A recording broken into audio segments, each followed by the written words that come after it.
Have you ever noticed that no matter the stadium, the city, or how the team is doing, always seems like fans follow the same pattern? As if there's an invisible handbook for soccer fans, with behaviors, ready-made phrases, and predictable reactions. Today, the idea here isn't provoke hate or create toxic rivalry, but rather to do what we do best, laugh at ourselves.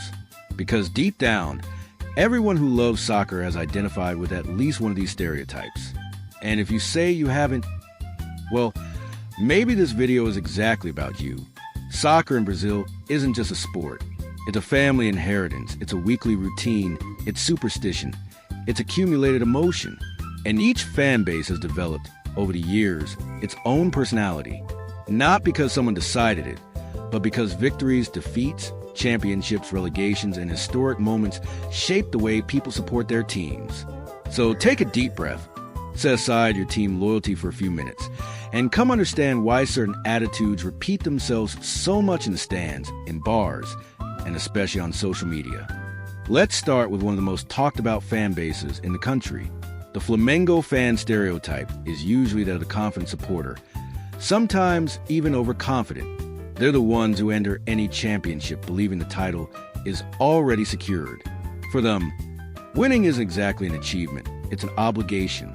After all, the team is big, has an expensive squad, a massive fan base, and in their mind, always enters as favorites. When they win, everything is as expected. When they lose, there's an immediate crisis. It doesn't matter if it was an isolated match, a tough stretch, or a difficult opponent. They lost? Something is seriously wrong. The coach is useless. The players have no heart. The board is clueless. The Flamengo fan lives on a curious roller coaster, oscillating between absolute dominance and total drama in a matter of days. But deep down, this comes from the habit of competing for titles frequently.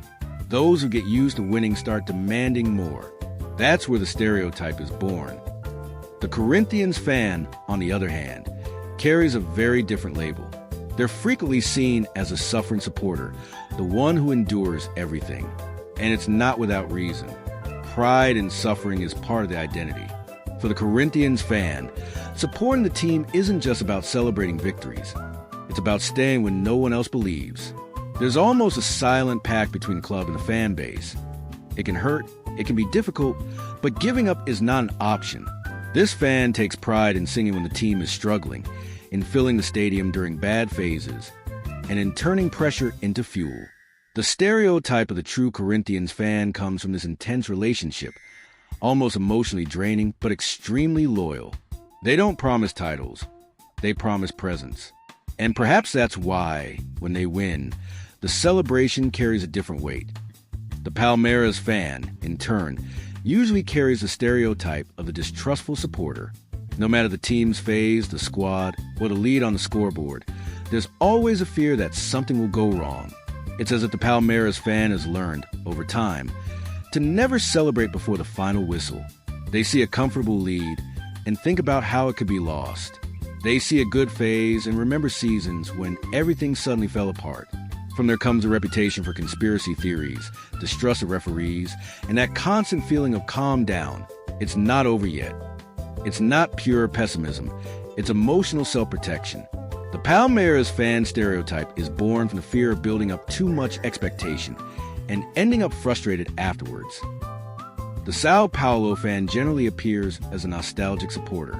They value history, past titles, the glorious moments that shaped the club's greatness.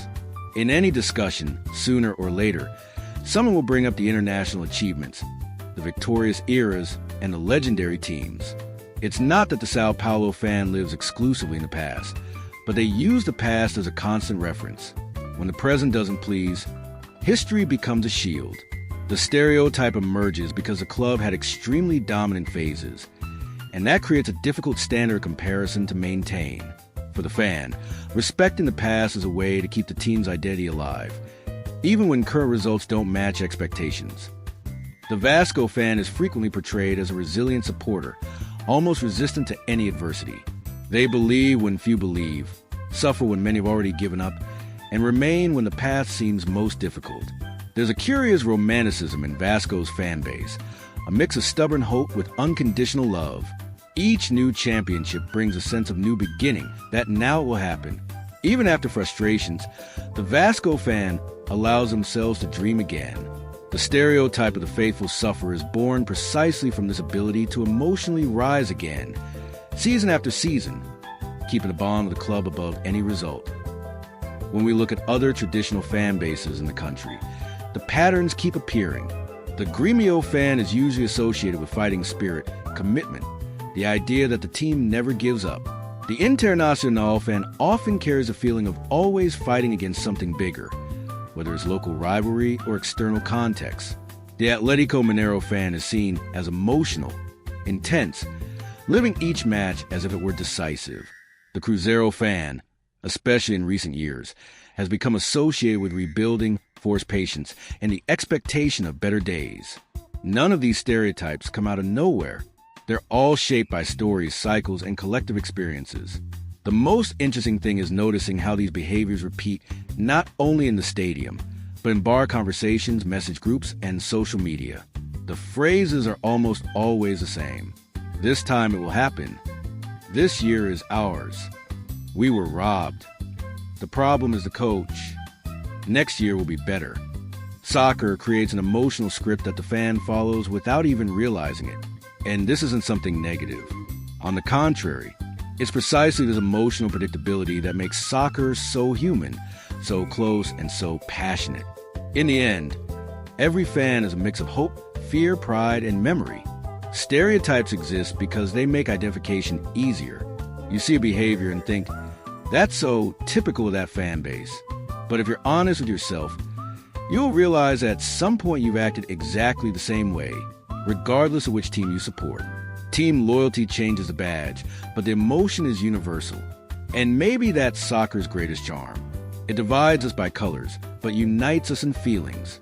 Everyone has suffered, celebrated too much, believed when they shouldn't have, and promised they wouldn't get their hopes up again, only to get their hopes up again the following match day.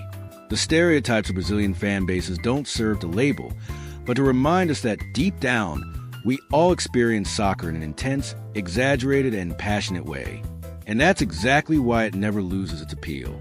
Now tell me, which of these stereotypes seems most like you? And which fan base do you think was described most accurately? If you identified with it, share it with that friend who will recognize themselves in every sentence. Because if there's one thing certain about Brazilian soccer, it's that sooner or later, every fan ends up becoming a stereotype, even without realizing it.